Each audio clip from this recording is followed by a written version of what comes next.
आपल्या सर्वांच्या हृदयात वास्तव्य असणारा भगवान शिवाच्या चरणी अनंत कोटी कोटी प्रणिपात करून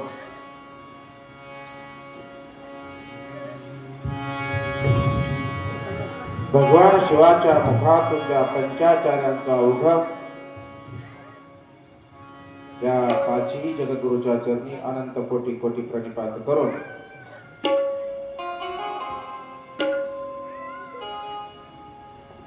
12व्या शतकातील महान संत बसवेश्वरांना यांच्या अनंत दिव्यचरणी कोटी कोटी प्रणिपात करून 16व्या शतकातील महान संत ज्या महान संतांनी शिवसंप्रदायाची पताका अख्ख्या जगामध्ये मिरवली. शिवसंप्रदायाला, शिवसमाजाला, लिंगायत समाजाला किंवा लिंगायत ऐक्य समाजाला.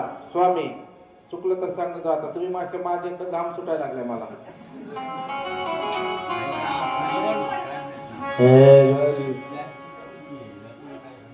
ज्यांच्या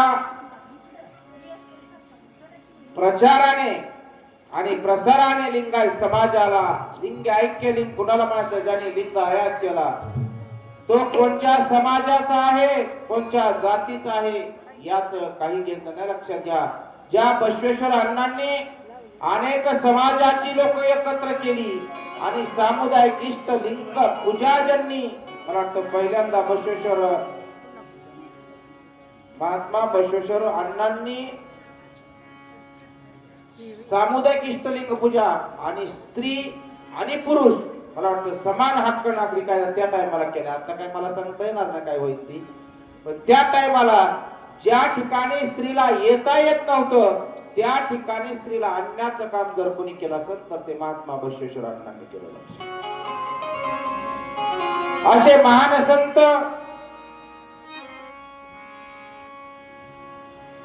मनमथ स्वामी माऊली यांच्या अनंत दिव्य चरणी कोटी कोटी प्रणिपात करून, संत लक्ष्मण महाराज आदी करून सर्व संत यांच्या अनंत दिव्य चरणी कोटी कोटी प्रणिपात करून या 6व्या दिवसाच्या शिवमहापुराण पुष्पाच्या साथीला उपस्थित असणाऱ्या आमच्या भगिनी ज्योतिताई मुळे आणि लक्ष्मीताई यांच्याही अनंत दिव्य चरणी कोटी कोटी प्रणिपात करून आमच्या बरोबर आज 4 वर्षापासून कुठेही असू द्या आणि कुणाच्याही कार्यक्रमात असू द्या, ती कार्यक्रम सोडून गोरे महाराजाचा कार्यक्रम म्हटलं की आवर्जून जावाच लागतंय. मला काही सांगू नका, कशाचाच विचार केला नाही. लक्ष्मीताई कोण किती पाकिट देते ह्याचा सुद्धा विचार केला नाही त्यावेळेस. असे असणारे आमची गायन कोकिळा सिद्धू महाराज तळेकर यांच्याही अनंत देवीचरणी कोटी कोटी प्रणिपात करून आमच्यावर मुलाप्रमाणे प्रेम करणारे आमचे पितृतुल्य, मी बऱ्याच वेळा सांगत असतो की नानाचं आता ते म्हणतात तर कथा म्हणून स्तुती करता असं अजिबात नाही का. मी कुणाची स्तुतीच करीत नाही, कधीच करीत नाही स्तुती, लक्षात घ्या. पण ज्याची स्तुती करावा का तो स्तुतीच्या पदाला लायक असावा त्याची स्तुती करावा, लक्षात. असे असणारे नाना मग ती कुठेही असू द्या, लक्षात घ्या, मी सांगतो. आणि त्यांना नुसतं सांगितलं ना नाना असं असं यावं लागतंय. अहो चोरा खेळायला त्या चोराकडीच्या कीर्तनाला मी नानाला 7 वाजता रात्री फोन केला आणि त्या लुणावर हवेनी नाना 8:30 वाजता तिथं आला. बरोबर आहे स्वामी? हा का एक परमार्थाशी उराशी बाळगलेली जे प्रेम आहे त्या प्रेमापोटी कुठेही असू द्या पण कशाचा विचार न करता नाना त्या कार्यक्रमाला हजर असतात. अशा असणारे आमचे कोले नाना त्यांच्याही अनंत देवीचरणी कोटी कोटी प्रणिपात करून या ठिकाणी माझं परम बाकी आता असं झालंय, सूर्या पुढं काजव्याने काय चमकावं, लक्षात. पण आता काजवा जर सूर्यापाशी गेला तर काय होते तुम्हाला माहिती. तर त्याच्यामुळे स्वामी तुमच्यापासून लांब आहे मी, म्हणजे असे विद्वान असणारे माहेश्वर मूर्ती आमचे द्वाराकडीचे काशीनाथ स्वामी यांच्याही अनंत दिव्य चरणी कोटी कोटी प्रणिपात करून, पटणे मामा त्यांच्याही चरणी अनंत दिव्य कोटी कोटी प्रणिपात करून आमचे सगळ्या पाय आदी करून सर्वच जण आहेत. आमचा तबलजी वादक बघू नको माझ्याकडे, डोळ वाटारून बघतोय नाना तिकडे. आमचा बाहेर शेतकरी आणि आमचे शेतवादक जयदीप महाराज अतिशय उत्तम गायक आहेत होते. आपल्याला सुंदर अशी साथ देतात. त्यांच्याही अंतकरणात असणाऱ्या परमेश्वराला कोटी कोटी प्रणिपात. सज्जनांनो, आजचं 6व्या दिवसाचं पुष्प आपण भगवान परमात्म्याच्या चरणी समर्पित करत असताना शिवमहापुराण कथा पाहता पाहता पाहता पाहता अंतिम टप्प्यामध्ये आले लक्षात. पूर्ण विरामाच्या टप्प्यात ही शिवमहापुराण येत असताना फक्त आपल्याकडे आता एक दिवस उरलेला आहे. आणि ज्याला उद्धार करून घ्यायचंय का, कथा म्हणजे काय असते सज्जनांनो, मी तुम्हाला समजून जाईल व समजून जाईल. कथा ही जीवनाचा उद्धार करणारी कथा आहे आणि 100 जन्माच्या व्यथाला पूर्णविराम देणारी ही कथा आहे. लक्षात आपल्याला सांगून जाईल सज्जनांनो, मी ज्या राजाला शाप मिळाला होता की राजा तुला सर्पदंश होऊन तुझा गतप्राण होईल, ज्यावेळेस तुला राजाला पश्चाताप झाला रे 7 दिवसात मी मरणार आहे आणि 7 दिवसामध्ये कोणता टाइम कसा येणार आहे हे मला माहित नाही. नाही देहाचा भरवसा, नाही देहाचा भरवसा, नाही देहाचा भरवसा.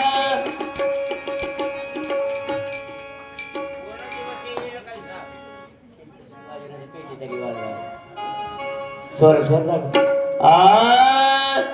नाही देहाचा भरवसा, नाही देहाचा भरवसा, नाही देहाचा भरवसा, नाही देहाचा भरवसा. कोण दिवस येईल कैसा, कोण दिवस येईल कैसा, कोण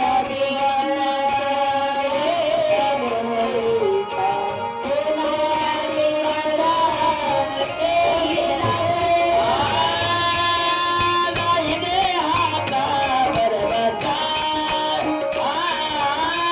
नाही देहाचा भरवसा,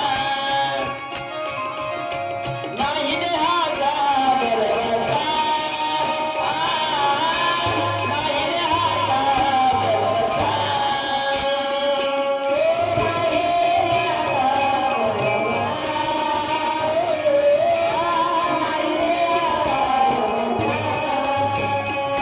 हरे हरे महादेव देवपुराण भगवान की जय.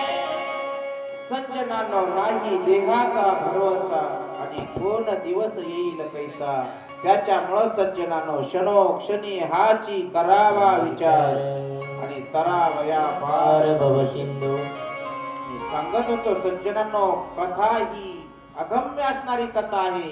ही कथा जीवनाचा उद्धार करणारी कथा आहे. हो, जीवनाची उद्धार करणारी कथा आहे. ज्या राजाला शाप मिळाला होता म्हणून त्या राजाने असा विचार केला, अरे आयुष्यभर आतापर्यंत माझं जे आयुष्य गेलं ना ते फक्त आणि फक्त प्रपंचासाठीच गेलं. आता फक्त मला देव मिळला पाहिजे आणि या देहाचा उद्धार झाला पाहिजे, म्हणून काहीतरी भक्ती केली पाहिजे. म्हणून राजाला एका महान महात्म्याने एक अशी कथा सांगितली, अशी कथा सांगितली की आयुष्याचा अख्खा दिवस जरी वायाला गेला ना तर 7 दिवसात सुद्धा ह्या देहाचा उद्धार होऊ शकतो. ही सांगून दिलं महाराज.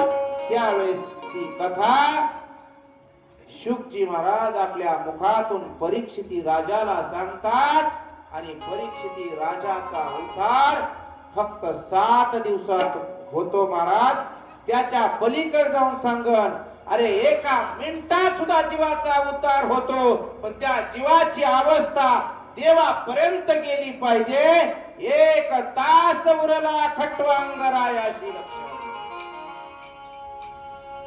खट्वांगरायाला जाण्यासाठी आयुष्यामध्ये किती तास उरले होते सज्जनांनो? फक्त 1 तास उरला होता. 1 तासामध्ये त्यांनी देवाचं चिंतन केलं. नवे नव ते देवच होऊन गेले होते, देवच होऊन गेले. ही कशाची अवस्था आहे ना? ही देहाची अवस्था आहे. म्हणून देहाने जीवाने जी कथा श्रवण करताना ती कथा अशा पद्धती श्रवण करा की मी कथेचा आणि कथा माझी. लक्षात नाहीतर आपण इथं बसलो, कुणाला संध्याकाळच्या जेवणाच्या तयारीचं वेळ, तर कुणाला टीव्ही बघण्याचं वेळ. एक लक्षात घ्या, या ठिकाणी जी तुमची बुद्धी आहे ना, ती फक्त स्थिर करा, बाकी काहीच गरज नाही.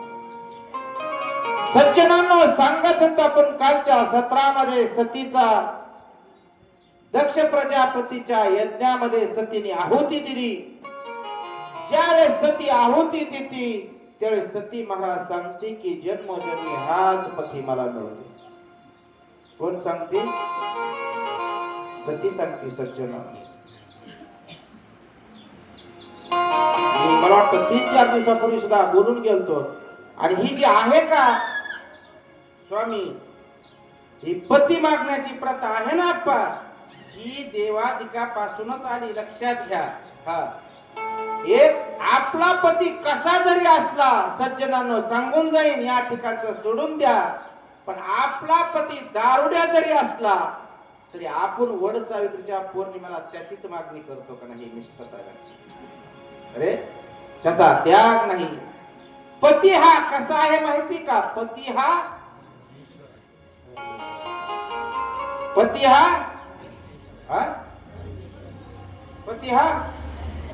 पती जर परमेश्वर आहे तर मंडपात यायची काय गरज आहे? लक्षात. एक लक्षात घ्या सज्जनांनो, जी माता, जी भगिनी आपल्या पतीला परमेश्वर मानते ना, तिने उठलं ना, कुणाचं दर्शन घेऊ नका हो, कुणाचं दर्शन घेऊ नका. पण नित्य नेमाने जर आपल्या पतीचं दर्शन घेतलं ना, तर त्यात परमेश्वराचे सर्व तीर्थ किंवा परमेश्वराची प्राप्ती पतीमध्ये सुद्धा आहे. सत्य.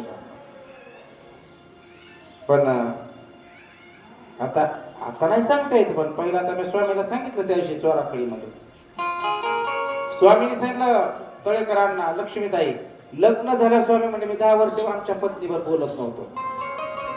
आणि ती ताई मी तिथंच होत्या कीर्तनात परत. हा, काय सांगतो, पण ती जी अवस्था आहे ना आप्पा, ती अवस्था वेगळी होती आणि आत्ताची अवस्था वेगळी आहे. आता पत्नी कोण आणि पती कोण हीच मेळ लागत नाही. लोक, तुम्ही पुण्या मुंबईला कधी गेला का नाही मला माहिती नाही लक्ष्मीताई, पुण्या मुंबईकडे. आता तुम्ही गेला असाल, तुम्ही तर अख्खा महाराष्ट्र फिरून काढलाय, पण तुम्ही एवढं बारकाईने पाहिलं नसेल. पुण्या मुंबईला जर गेला ना, तर चौकात ट्रॉफिक हौलदार आहेत. चौकात कोण आहेत? ट्रॉफिक हौलदार आहेत. आणि त्यांचं काय काम असतं? गाड्या अडवायच्या आणि लायसन मागायचं, हीच काम. सज्जनानं एक जोडपं त्या गाडीवर बसलं होतं आणि ती चाललं, ती गाडी पोलिसांनी अडवली. पण पोलिसाला पंचायत पडली, लायसन कुणाला मागू. पुढं बसल्याला बी टी शर्टवर आणि जीन्स पॅन्टवर होता आणि माग बसल्याला बी टी शर्टवर आणि जीन्स पॅन्टवर होता. पुढे जाऊन सांगू अप्पा, पुढल्याला बी मिशा नव्हत्या आणि मागच्याला बी मिशा नव्हत्या. ही अवस्था. ये मराठीचे कौतुके, अमृताचे पैजा जिंके. अरे माझी महाराष्ट्राची भूमी, माझी महाराष्ट्राची मराठी भाषा आहे किंवा माझ्या महाराष्ट्राची जी संस्कृती आहे ना सज्जनांनो, सांगून जाईल सज्जनांनो, माझ्या महाराष्ट्रामध्ये पेरलेली ज्वारी किती राहतात तुमच्याकडे? ज्वारी का हायब्रिड इथे प्युअर मालदांडी, दगडी मालदांडी, कोणची बी असू द्या. कधी बारकाईने पाहिलं का व शेतात जाऊन कुणी? ज्या वेळेस ती ज्वारी कणीस बाहेर फेकते ना,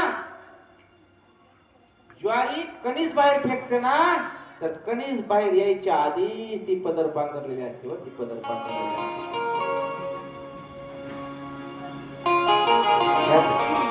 ही महाराष्ट्राची संस्कृती.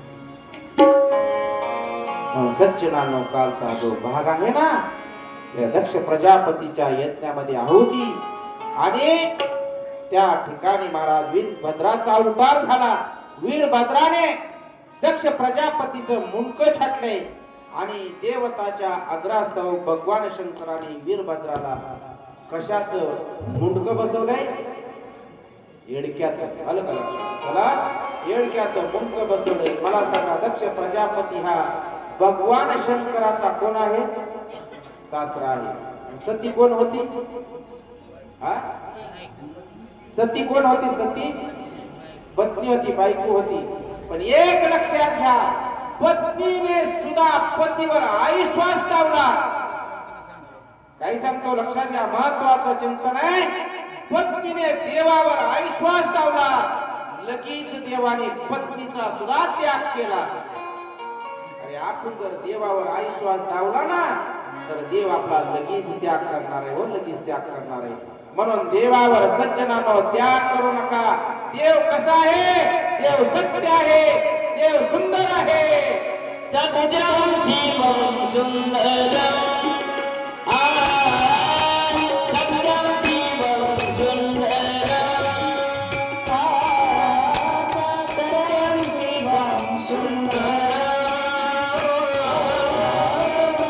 सत्यं शिवं सुंदरं सत्यं शिवं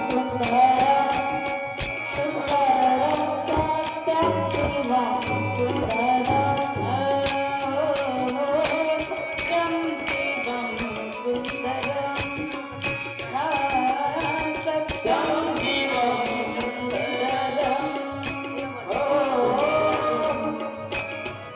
सुंदरं सत्यं शिवं सुंदरं शिवं सुंदरं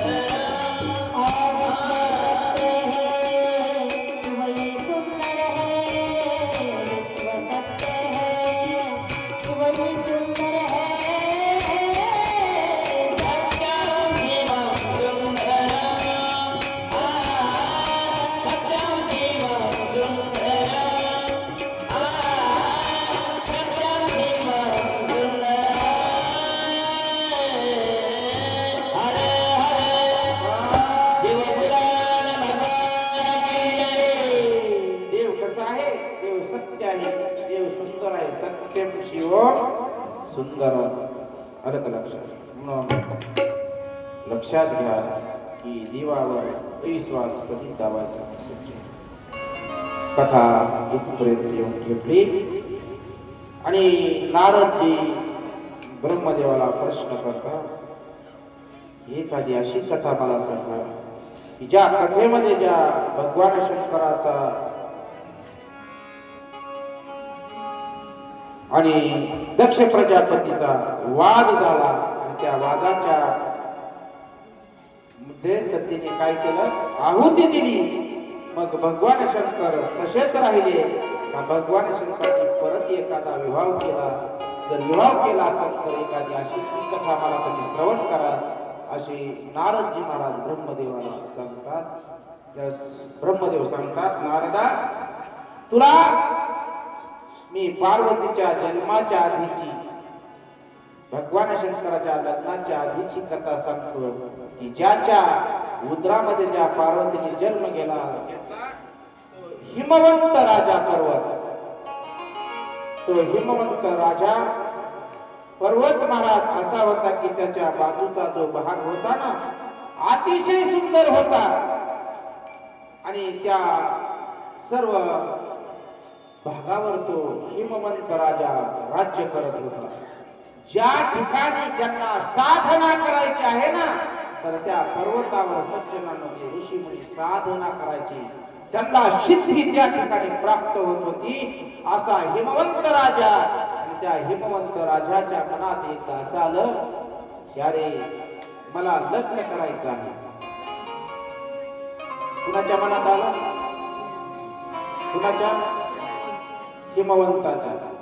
आता काही लोक असे म्हणतात, पर्वत लग्न करीत होती का? हा, लक्षात घ्या, पर्वत म्हणजे कोण आहे? ही सुद्धा एक महाराज जीव आहे. कृष्ण अवतारामध्ये गिरी गोवर्धन याने अवतरले. ज्या आख्या गोकुळाचं संरक्षण केलं ना, त्या गिरी गोवर्धन पर्वताने केलं. ज्या गिरी गोवर्धनाची पूजा वर्षातून एकदा इंद्रदेव करत होता, आणि इंद्रदेवाने पूजा केली ना, महाराज मेघ वर्षाव करत होता.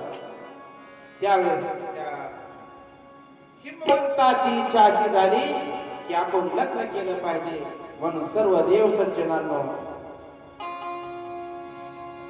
विनंती करत करत पितरांकडे गेले आणि पितरांना विनंती केली की तुमची असणारी जी मुलगी आहे ना ती तुमची मुलगी हिमवंताला द्या. त्यावेळेस पितरांनी त्या देवतांची इच्छाप्रमाणे आपली मुलगी हिमवंताला देण्याचं ठरवलं. तिचं नाव तिला मेनकाही म्हटलं जात होतं. त्यावेळेस हिमवंताचं लग्न झालं आणि हिमवंत महाराज स्वगृही आपल्या ठिकाणी आला आणि दोघेही सुखात प्रपंच संसार करू लागले. पण ज्यावेळेस देवाच्या लक्षात आलं की आपण हिमवंताला कशासाठी लग्न करायला लावलं, सर्व देव देवता हिमवंताच्या घरी आले आणि हिमवंताने पाहिलं. त्यावेळेस हिमवंत सामोरे गेला आणि सामोरे गेल्यावर सर्व देवांचे महाराज आदर आतिथ्य पूजन तो हिमवंत राजा करतोय. सर्व देव देवतांना बसायला आसन दिलं आणि हिमवंत राजापाशी देव देवता सांगतात की ऐक हिमवंता, आम्ही तुझ्याकडे काहीतरी काम घेऊन आलो, ते काम तुला करायचं आहे. त्यावेळेस हिमवंत राजा विचारतोय,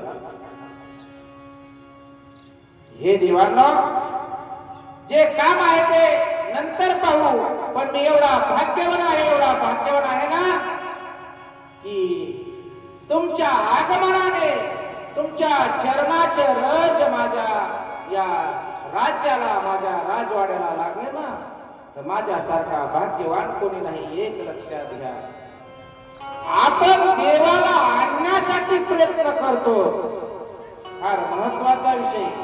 आपण देवाला आणण्यासाठी प्रयत्न करतो आणि आपण होऊन देव ज्याच्या घरी जातात ना त्याच्यासारखं भाग्य सज्जनानं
तो हिमवंत राजा आनंदी होतो का?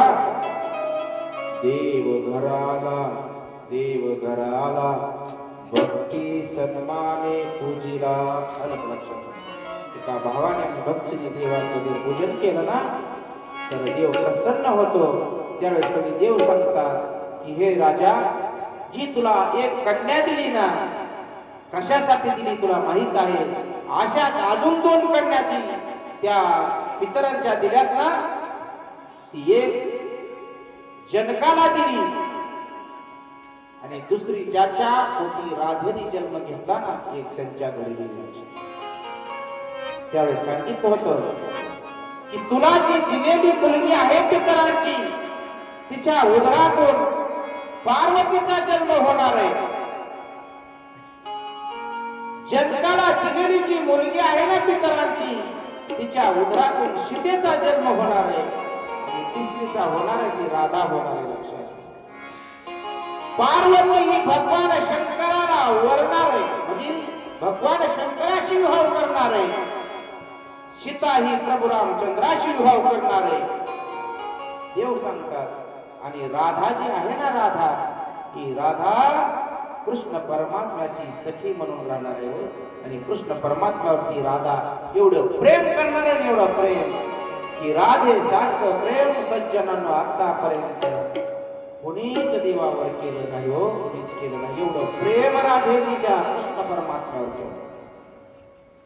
अवजा रुक्मिणी आई साहेबांनी, खरं माझा प्रश्न आहे तुम्हाला, आपल्या पत्नीने जर एखाद्या परस्त्रीवर प्रेम केलं, आपल्या पत्नीने एखाद्या परस्त्रीवर प्रेम केलं तर आपल्या जीवाची काय अवस्था होती सांगा. सज्जनांनो, श्रीकृष्ण परमात्मा राधेवर प्रेम करत होता, पण ही गोष्ट रुक्मिणी आई साहेबाला, सत्यभामेला, जेणेकरून 16,108 बायकांना महाराज रुतत नसली की सारखी क्लेश करायची. कोणाची? राधेचा क्लेश करायची. अरे राधा, श्रीकृष्ण परमात्मा महाराज राधेवर असा प्रेम करायचा की 16,108 बायकांवर जेवढा प्रेम करत नव्हता ना, तेवढा राधेवर प्रेम करत होता. याच्या मागचं कारण होतं सज्जनांनो की राधा सर्वस्व सोडून फक्त कृष्ण परमात्म्यातच विलीन झाली. कृष्ण परमात्मा